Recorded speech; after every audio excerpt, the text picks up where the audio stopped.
पर्यावरण के मुद्दे पर चल रहे Rio+20 सम्मेलन में भारत ने विकासशील देशों की बातों को जोरदार तरीके से रखा है। प्रधानमंत्री ने रियो सम्मेलन को संबोधित करते हुए कहा है कि भारत गरीबी दूर करने के लिए प्रतिबद्ध है, लेकिन हर देश को अपने संसाधनों और प्राथमिकताओं के हिसाब से विकास करने की आजादी होनी चाहिए। कार्बन इमिशन के मसले पर प्रधानमंत्री ने अपने बयान में कहा कि लोकल पोल्यूशन को कंट्रोल करने के लिए छोटे मोटे उद्योग धंधों को बंद तो किया जा सकता है, लेकिन किसी भी देश को इसके लिए एक बड़ी कीमत चुकानी पड़ेगी।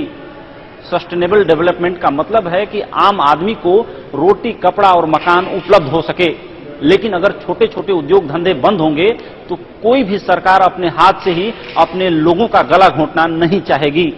ऐसा ही कुछ प्रधानमंत्री के कहने का आशय था। Rio+20 सम्मेलन में 100 प्रतिनिधियों को संबोधित करते हुए प्रधानमंत्री मनमोहन सिंह ने कहा कि भारत गरीबी दूर करने के लिए प्रतिबद्ध है, लेकिन उन्होंने साफ तौर पर कहा कि विकसित देशों को सतत विकास की जिम्मेदारियों और वादों पर काम करना होगा। उन्होंने कहा कि विकासशील देशों को अपने हिसाब से विकास के मॉडल को चुनने की छूट होनी चाहिए। In 1992 Rio Summit correctly acknowledged that poverty eradication must remain the overriding priority for developing countries.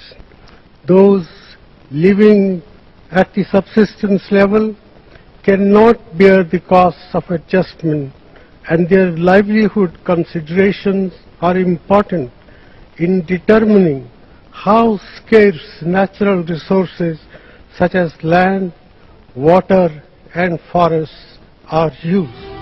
प्रधानमंत्री ने साफ तौर पर कहा कि भारत ने पिछले 12 सालों में पर्यावरण के मामले में बेहतर प्रगति की है। In India, our efforts over the last 2 decades have yielded positive results. Over the period 1994 to 2007, our emissions GDP intensity, excluding agriculture, has declined nearly 25%. Looking ahead, we have set a target to further reduce the emissions intensity of GDP by 20 to 25% between 2005 and 2020. संयुक्त राष्ट्र की संस्थाओं की साझा पहल पर होने वाले इस सम्मेलन की 2 खास थीम हैं। पहला, टिकाऊ विकास और गरीबी निवारण के साथ ग्रीन इकोनॉमी, और दूसरा, टिकाऊ विकास के लिए संस्था बनाना। जब से Rio+20 सम्मेलन शुरू हुआ, तब से भारत, ब्राजील और चीन ने एक साथ सुर मिलाकर गरीबी दूर करने की बात को जोरदार तरीके से उठाया है। 49 पन्नों के आउटकम डॉक्यूमेंट में भी गरीबी दूर करने के मुद्दे को तरजीह दी गई है। Rio+20 में जारी 49 पन्नों के आउटकम दस्तावेज में कई बड़े मुद्दों को उठाया गया है, जिसमें गरीबी दूर करने से लेकर समुद्री जीवन की रक्षा और ग्रीन इकोनॉमी के लिए एक रास्ता तैयार करने की बात कही गई है। हालांकि एक्सपर्ट्स का मानना है कि कोई ठोस करार तो नहीं होगा, लेकिन विकासशील देशों के लिए सतत विकास का रास्ता खुलेगा।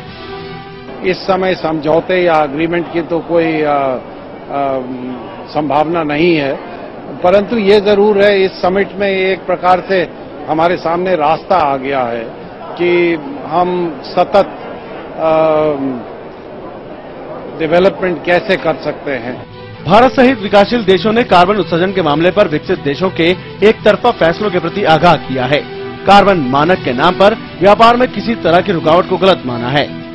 We recognize it as one of the means to sustainable development and poverty eradication, and we firmly reject the unilateral measures and trade barriers under the guise of the green economy. विकसित देश चाहते हैं कि विकासशील देश अपने उद्योग धंधों की रफ्तार कम करें और कार्बन उत्सर्जन के स्तर को तेजी से नीचे लेकर आएं।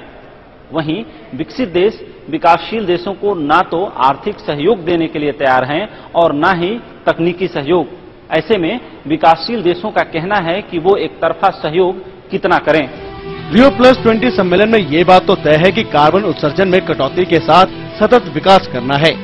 भारत सहित विकासशील देशों का साफ तौर पर मानना है कि विकसित देशों की जिम्मेदारी है कि वो कार्बन उत्सर्जन कम करने की दिशा में विकासशील देशों की मदद करें। Rio+20 सम्मेलन का विजन स्टेटमेंट है, भविष्य हम जैसा चाहते हैं और उसे कैसे साकार करें। इसके लिए फार्मूला निकल कर आया है पॉवर्टी इरेडिकेशन, ग्रीन इकोनॉमी और सस्टेनेबल डेवलपमेंट का। इस नारे को बुलंद करने के लिए जरूरी है कि इस दिशा में बेहतर काम हो, और ये काम विकासशील देशों में भारत और चीन ने बढ़ चढ़ के किया है, ऐसा विकसित देश भी मानते हैं। Upendra Rai, Sahara news network, Rio de Janeiro, Brazil.